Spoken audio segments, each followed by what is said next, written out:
Assalamualaikum warahmatullahi wabarakatuh. Alhamdulillah wassalatu wassalamu ala Rasulillah. 3 sesi yang sudah disampaikan pada beberapa hari yang lalu, ternyata kajian tentang manusia sangat menarik bagi sebagian pendengar, sehingga ada yang mengirim pertanyaan kepada saya dan bermohon untuk dibahas. Antara lain pertanyaannya,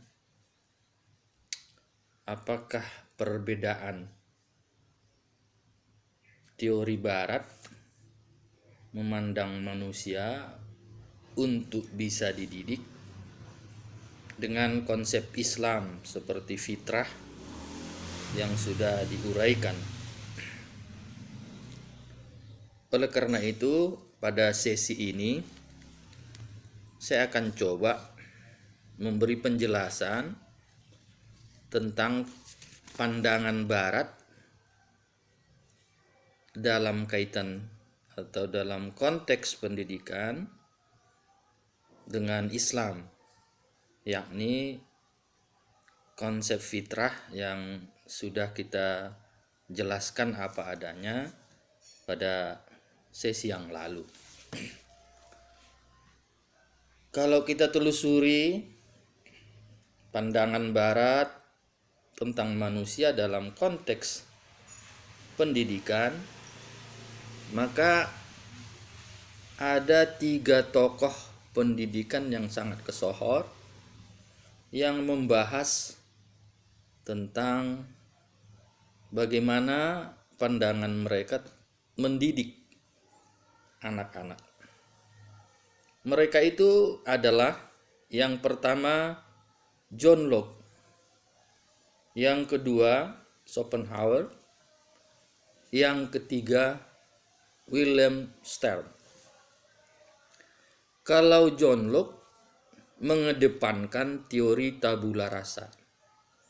Teori tabula rasa ini memberi penjelasan bahwa setiap manusia yang lahir membawa potensi yang sesungguhnya tidak banyak. Bahkan bisa disebut tidak membawa potensi apa-apa. Tapi dia hanya sekedar lahir datang ke dunia ini seperti kertas putih yang masih kosong. Nah, oleh karena itu disinilah ada kewenangan dari orang tua, dari guru, dari masyarakat untuk mengukir gambar apa, tampilan apa yang diinginkan oleh lingkungannya. Nah, inilah gagasan tentang teori tabula rasa. Dan dengan ini juga lah muncul teori-teori pendidikan. Yang pertama, empirisme. Ini turunan dari tabula rasa. Sekaitan dengan itu juga muncul behaviorism. Empirisme ini sesungguhnya adalah pandangan bahwa anak bisa berkembang 100% adalah pengaruh dari lingkungan, sehingga anak itu bisa tumbuh dan berkembang. Tumbuh dan berkembang adalah adanya pengalaman hidupnya. Tentu dia memperoleh pengalaman-pengalaman di dalam hidup, pendewasaan di dalam hidup setelah dia langsung bergumul dengan proses kehidupan. Inilah empirisme.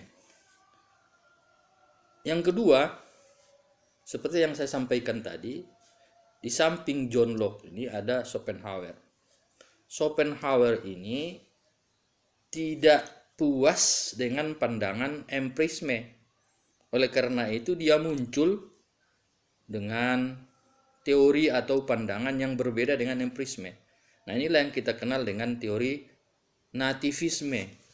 Nativisme ini melihat bahwa manusia itu lahir dengan membawa bakat, ada membawa potensi. Potensi ini tumbuh, berkembang, dia bisa mengembang sampai memiliki kreativitas, memiliki ilmu, layaknya sebagai manusia. Itu dia udah bawa kian. Ada potensi-potensi yang dia bawa.